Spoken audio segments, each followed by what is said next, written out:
Hello and welcome to the No Balls podcast. I'm your host, Patrick McDonald, with me, co-host Sheldon Kaufman.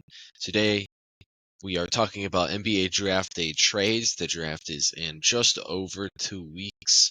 We're very excited. We have not really done any type of draft content in the calendar year besides Sheldon's mini rant in one of the episodes about the draft lottery.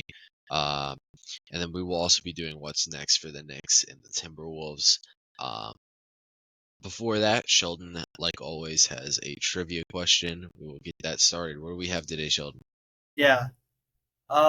So in light of the draft, the trivia question today is: which team originally drafted Dirk Nowitzki before he was the 1998 draft?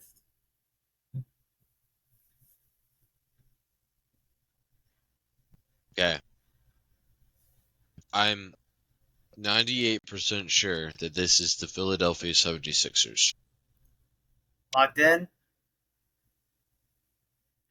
Pat, unfortunately, that is incorrect. It was the Milwaukee Bucks that got Dirk in the ninth round.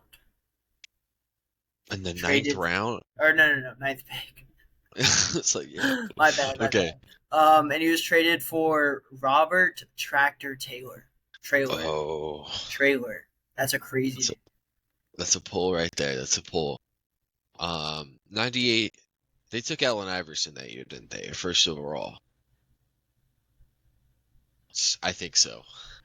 Um, yeah, Dirk Nowitzki had a great NBA career. I don't know True. really where else to go with that. Crazy finals run, as we're seeing potentially right now with the Indiana Pacers. So we're getting forward to draft trade ideas. We didn't really yeah, I don't know. Did you mock up a couple, or is this kind of just a freestyle, think about it on the fly type of thing for you? I kind of mocked up a couple, and yeah, maybe I could present. There's Yeah, definitely yeah. teams that are looking to trade. One of those being the Spurs. I think the Spurs are one of the most intriguing teams right now. Like, what will they do? Because I think Dylan Harper could honestly be a really good fit for them. Like, if they want to take him at that two spot. Even though they already have Castle and Fox, Harper played good off ball at Rutgers, and he's a pretty big guard. So I think that he could play multiple positions potentially, and he's a great defensive fit for them too. But they want to add a good wing. I think an interesting thing, a team that just lost in the playoffs and lost a huge piece for them is the Boston Celtics. And with not really much known about what this roster is going to look like, I think that Boston could try to get a couple picks and three good young players and trade off Jaylen Brown, who they just gave a huge contract to. I think it'd be a Wow. risky move, but I think it's something intriguing to look at. Um, I was thinking um, the number two pick, and then the Hawks pick, the 14th pick, and then I think you'd have to add Vassell in there too, with Shohan and Keldon Johnson, um, and then they also have another Atlanta pick that they might throw in too. But I think they'd be fine with the first two picks, that 2 and 14 pick. I think for Boston, Jason Tatum is going to be out for the calendar year next year and potentially even some in 2026. This is the highest payroll in the league. They have we talked about it in the Boston episode, what's next episode a little bit. Um, Devin Vassell has been a great scorer for the Spurs last year. Keldon Johnson, really good two-way guy, offensively, defensively, and Shohan, really good defender, versatile defender. And all those guys are really young and have a couple years on the contract as well. And then you get the two pick and the 14th pick where you could turn into Dylan Harper, VJ Edgecombe, or Ace Bailey as well. So you definitely have options there. And at the 14th pick too, this is a loaded draft class, so you could potentially pick up good another good player there. So what are you thinking about that, Pat? Yeah, I guess eventually we were going to get to the Spurs at 2 thing because I think that's where I think the draft gets interesting because I think if you ask just about anybody, the order is Cooper Flag and then Dylan Harper. Pretty much regardless whether San Antonio stays or San Antonio trades out of the pick. Um, I would generally say that trade value wise, Harper is pretty close to Jaylen Brown, so you probably don't have to give up multiple other first round picks. Like it's probably Harper or Vassell and whatever else you need to match salary, and that could probably get you Jaylen Brown. I think a lot of scouts really like Dylan Harper. Um, Everything is pointing towards San Antonio keeping him. Um, I don't know how I feel about it. I feel like if it was Harper fitting next to one of Steph Castle and De'Aaron Fox, I would be perfectly fine with it. But the fact that he has to fit next to both of them makes it kind of weird for me, just because none of them are really great shooters. And we'll talk about it a little bit more as we get into draft prospects, and we're gonna do a mock draft in probably 2 weeks from now, and that'll be where we do a lot of talking about draft prospects. But I think that there's a strong possibility that you have Harper, Castle, and then Fox, and De'Aaron Fox is the best shooter out of all of them. And I'm not sure that's how I would want to build a team around Victor Wembanyama. But then again, I think these guys will hold a lot of strong trade value. I think if they can get a Jaylen Brown trade done, it's something they should definitely explore. Just because it adds a versatile wing into the mix for them. Um, as long as they don't have to give up a ton of their draft picks, I think I like it. Do I think it's likely? Probably not, because I think they're just going to stick with Harper. But I think we do need to explore that. And then from Boston's perspective, like you said, like they're not going to be good next year. They get a year to develop Dylan Harper. You know, they get more role players around Tatum for when Tatum does return. It checks a ton of boxes from Boston as well. So I like I like the idea of the trade for sure. Um, I guess number three is another heavily mocked trade position. Um, did you have anything in mind with the third overall pick? Because the 76ers being there, it it's mocked a ton that they will end up trading out of that pick. Yeah. So there's yeah, so I did a little mock. I think there's a couple things you could do here with 76ers. They have because they already are like such a great team, just Embiid being hurt and the Paul George signing ended up not being that great. But I think the Trailblazers could be a team that tries to come up and get the third pick. And I think they could trade the eighth pick. I believe they have the eighth pick. Jeremy Grant and maybe Anfree Simons, um, and get the third pick in Paul George. Here I am thinking that was an out of the box trade idea because I hadn't seen it very much. I think I saw it earlier today. I think the channel name was Derek Parker on YouTube. He does a lot of draft stuff, and I was like, that is a very creative NBA, trade draft. As I'm stumbling words, but that's one that I haven't seen much before. I've seen a lot of the Brooklyn Nets trading up because they have a ton of picks in this draft, and Yeah, Cam Johnson, who Philly might have some interest in.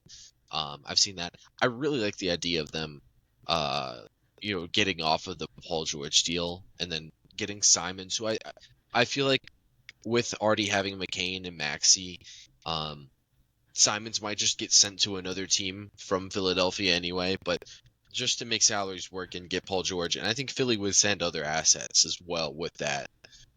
Just because that Paul George deal like really sucks, and the Grant deal's not great either, but I think it's maybe Kelly fairly Oubre. better. Yeah, I I don't know how much interest Portland would have in Oubre. Um, but in Portland's position, they're like literally the hardest team to figure out what they want to do. I think they have pick 11. Um, and it's just really hard to decide what to do because they have a lot of decisions to make. They have a Shaden Sharp they need to figure out some type of extension on. Um, they've what's gonna go on with DeAndre Ayton, we don't really know yet. Um, They have a ton of centers. Robert Williams is on an expiring deal. That Jeremy Grant contract is there, but it's one that I'm sure they would like to rid themselves of. And Scoot Henderson, they got to kind of figure out if he's going to be a guy that they're building around pretty soon here, because he's going to be extension eligible after the next season. So just a whole lot of moving parts here with them, and I think moving Simons right now while he's on the last year of his deal is something that they'll probably end up doing. Um, I think the most common team for them is Orlando, and we talked about in the What's Next for Orlando video. Um, and that's something that they could also explore. Orlando holds number 16 and 24 or 25 in this draft.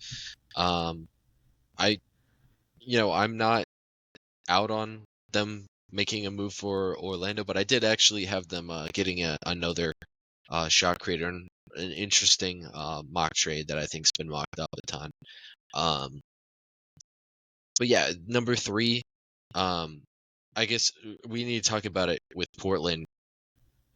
Picking at 11, it's hard to mock who they're going to take because of all the stuff. I started getting into that, and then I lost track of what I was saying.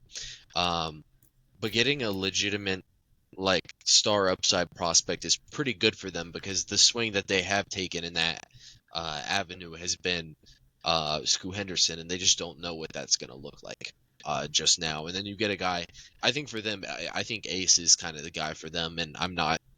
And we'll talk about it as we get into the draft. I'm relatively lower than consensus on Ace Bailey, but I still think he's a great prospect, and I think Portland would be a team that could give him some type of opportunities to develop his individual scoring game. And they would really be into that because they have Avdia who can do it. They have a bunch of guards who can do stuff. They're going to need a shooter out there as well, which H. Bailey, I believe, will be. So, all right.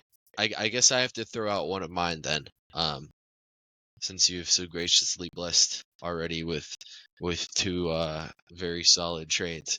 Do you know who the most traded player on Fanspo is right now? AD.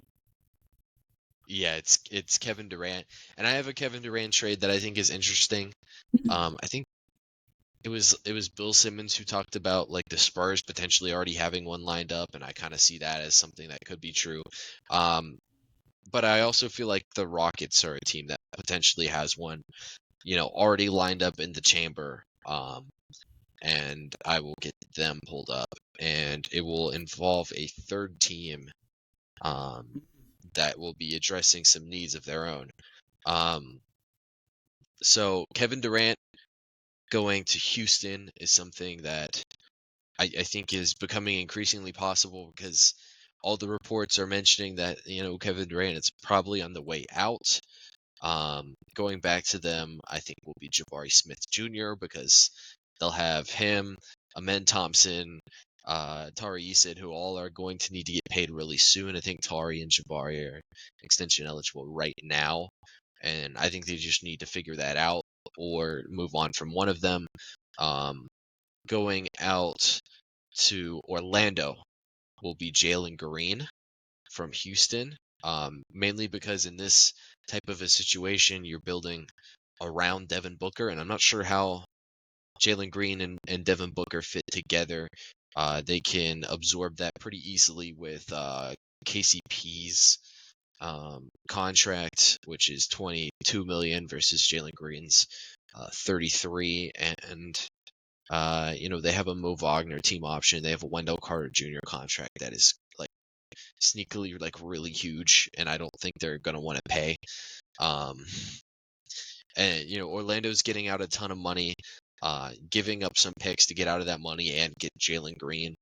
And I think Phoenix is getting some players in KCP and Wendell Carter who can at least play for you. They're getting, I had them getting the 16th pick in this draft, where they can target, whatever upside player falls out of the lottery. They can take them there. And I really like that for them. There's probably a couple of things that I need to touch up to make this trade actually work, but I'll let you speak on it for what you want for a second here. Yeah, I like it. I like that the Magic are able to get who did the Magic send away? But I like that the Magic were able to get Jalen Green. Um, KCP 16, um, Wendell Carter Jr. okay, yeah. So it also kind of clears out some of that depth at the center position that they've been struggling with. So then you can move forward with a more two man rotation in place with Goga and Wagner, Marquise Wagner. I think that the Suns, while you do end up giving away KD to Houston, getting Jabari Smith Jr. back is a really good um, get back because he has like the length and size of KD. His offensive scoring obviously isn't near it, but he is a great scorer and a really great defender. And I think that he'd definitely have more of or he could kind of fall back into a good role for the Phoenix Suns. Yeah, and then that would put Brad Beal at more of like a second option for them. And I think that it could be deadly for Jabari because when you have a lot of the focus being on uh, Devin Booker and Bradley Beal, he's going to have a lot of opportunities to shine.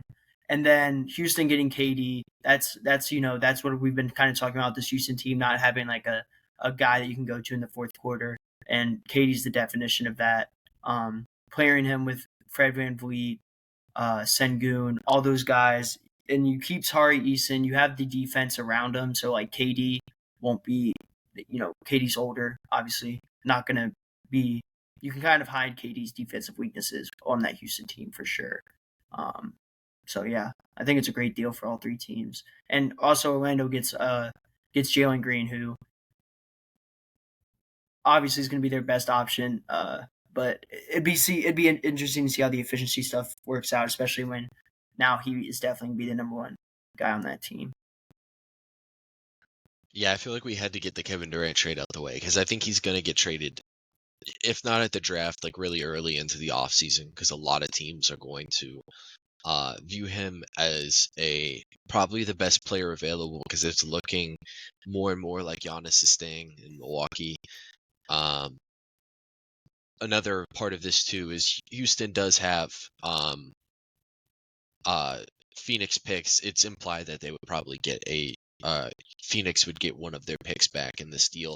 I just, from the perspective of a team trading for Kevin Durant, he probably is not worth too much more um, than Phoenix's or than the Rockets are giving up here with Jabari Smith, Jalen Green, and a first round pick.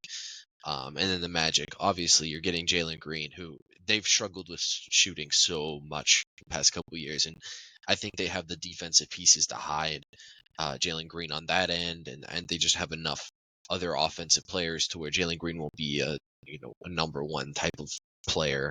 And yeah, you're just giving up a first round pick because picking 16th overall, they were probably going to target a player potentially like Jalen Green. So that's why I really like this Yeah, for them. And he fits the timeline of Paolo and Franz Wagner. I think he was drafted the same year as Franz, I believe, and Jalen Suggs. So it's my Kevin Durant trade. Don't know if I've been seeing anyone reroute Jalen Green to Orlando, but I really like that. I'll let you go ahead yeah. if you have any other big ideas that you have. Um, Not really anything like too big. I mean, the only really other thing I wrote down was just the Spurs getting Giannis, and that's them using kind of the same trade package, um, giving up Vassell, Sohan, and Johnson and giving up the second pick and one of the Atlanta picks for sure, maybe even two because Giannis is that good. But I mean, obviously Giannis, Wemby, and De'Aaron Fox would be gross. And I think even though you lose Vassell, you still have Stephon Castle. You still have really good rotation guys and guys that can come off the bench and play for you. And Giannis and Wemby, like down the stretch, would be just so fun to watch on both ends. Not even just offense, defense too. Uh, it would probably be one of the greatest things for the NBA. Um, but I'm kind of on your side. I don't really see them moving from Dylan Harper unless they can like go and get Giannis because I feel like if there's an opportunity to get a player like Giannis and you're giving up, yeah, you're giving up a lot, but I feel like at the same time it's manageable. Like you can give that up and not like be seriously hurt. Like you can give that up and still be a contender in the West for sure. Here's my Giannis trade stuff with the Spurs. I see a lot of talk of them being more so unwilling to part ways with Steph Castle in the Giannis trade, and I understand how good Steph Castle was this season as a rookie, and like I was a big, not a relative fan of Steph Castle because I had him a couple spots lower than he ended up finishing as a rookie, but um, looking at it this way, I would rather give up Stephon Castle and Dylan Harper now than a ton of their draft picks in the future, because those draft picks will allow them to draft young and cheap role players when they have Giannis, Wembanyama, and De'Aaron Fox making a large majority of their cap sheet. And by that time, Dylan Harper and Steph Castle would be due for extensions and be more expensive. So I would rather keep those later down the line assets and just go ahead and let Dylan Harper and Steph Castle be the majority return of a Giannis Antetokounmpo trade if you are wanting to do that. And there's a potential that they could keep Vassell if they part ways with both of those guys. Yeah. Um, that's how I see it. I think trading for Giannis is obviously a great idea if they can do it. I just don't know how much Milwaukee is going to be aligning with that idea. It's seeming as more and more by the day that Giannis is likely just going to stay in Milwaukee. We might be completely wrong. I guess we can look through the lottery, because I mean there is obviously like OKC. I think is a team that is likely to trade one of their picks because they have so many young role players that they're going to try to develop, that it's just going to be really hard for them to take in two more first round talent rookies, especially in this draft where, I mean, I think this is a very strong draft class. Um, it's going to be hard for OKC to take in two more rookie players and try to implement them into a rotation. They have 15 and 24. It's likely they trade them to another team. Maybe they get, more likely than not, they get future capital. I think OKC's in a weird position where um, they are positioned to still make a star trade and be perfectly fine depth-wise. I don't think they're in a position to be trading for more role players because they're just going to be able to replace role players down the road with their draft capital. So, in their position, like, why would they trade for Cam Johnson when they have Isaiah Joe, who can be 85% of Cam Johnson, and they have those picks for later? They would make any type of a ceiling raising move potentially. Yeah, you could do that, but I think they should just do what they've always done and continue to stockpile assets. Maybe they move 15, but other than that, in the draft order, I guess Brooklyn is a team that we do need to consider what they might do. I I don't know if they'll move up to 1 or 2, but I think picking at 3, specifically in like the top 3 through 5, is a value in this draft. I think there are a ton of great players, but I think um, once you move down the board a little bit, things can vary a lot. So moving up, maybe Charlotte wants to move down, or maybe Philadelphia is rumored to want to move down. What do you think about the commonly mocked Cam Johnson an 8 trade for 3 um, for Philadelphia?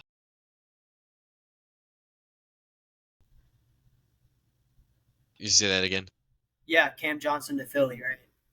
Yeah, Cam Johnson and 8 to Philly Yeah. for Okay. 3 and something else like Yeah. Oubre.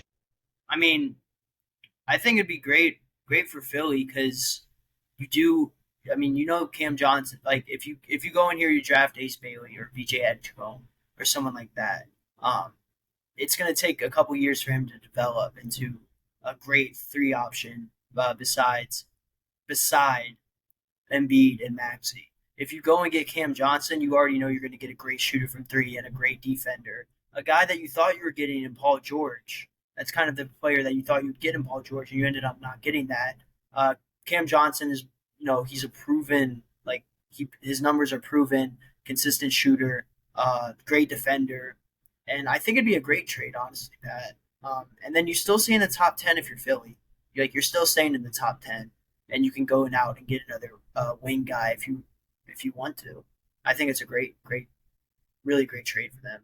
Something they should definitely try to pursue because they've been trying to get rid of Cam Johnson, or they've had that, not trying to get rid of him, but they've had the trade, the such good trade value in Cam Johnson, and just the direction that they want to go in, it just makes the most sense for them to get rid of him. And if you get that third pick, then you can go and get your Ace Bailey or Edgecombe to fit in with your young core. And for Philly, though, who do you think is the player that Philly would have circled? Because Okay, even for them to want to trade down, it's like they feel like the best player for them is somebody who's not going to go in the top of the draft, so they would expect to be able to get them at 8. Um, like so who should what they are try? Who should they target, or what players should they give up? In the, who is the player you think they would target at 8? um,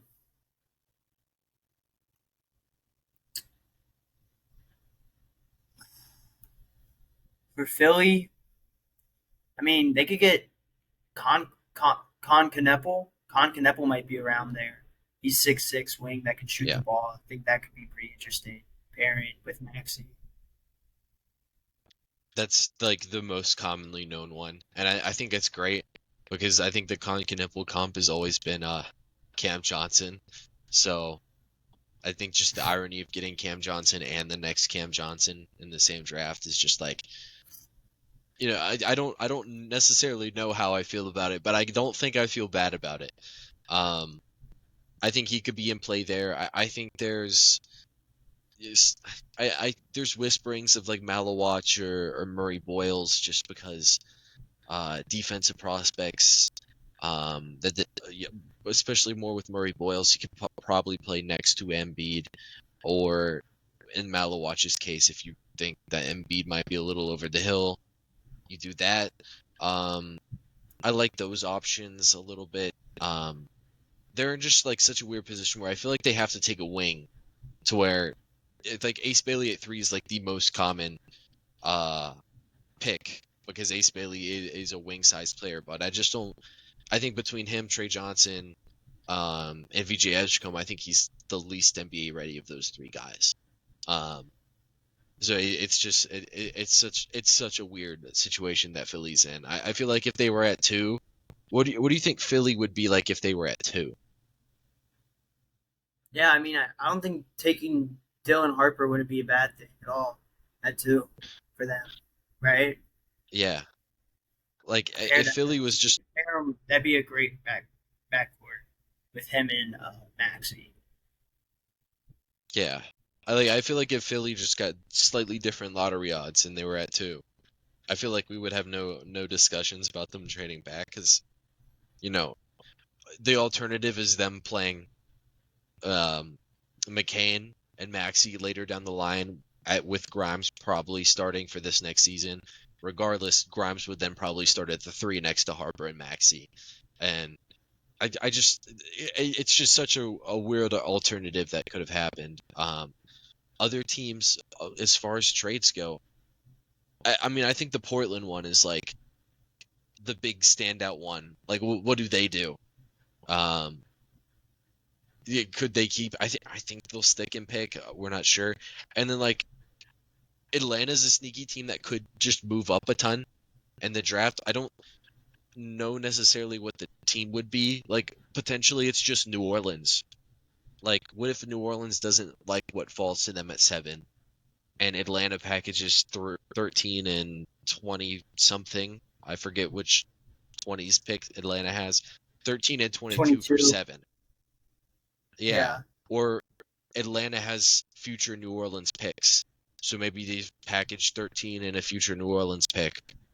for 7 to move up in the draft, and they could take Kaman Malawach because I think Atlanta really has some future questions at the big position. Um, so especially with that's one Capella that I've considered. free agent. Yeah, with Capella being a free agent, this like sneakily a new Hawks regime. We have no idea how they feel about any of their players. Um, I think Atlanta moving up is a very interesting possibility. Um, I guess we'll save some of the rest of our stuff for the mock draft with player fits that we really like. Do you have any other just notable trade no notable trade options? All right, we'll move Now that I forward. can think of. Okay. We did the Kevin Durant trade. We did the Dylan Harper potentially moving trade. We did the Philly one. We threw out some other options. I think we covered our bases um in this potential mock trades episode. Um, what's next? That's where we go to next.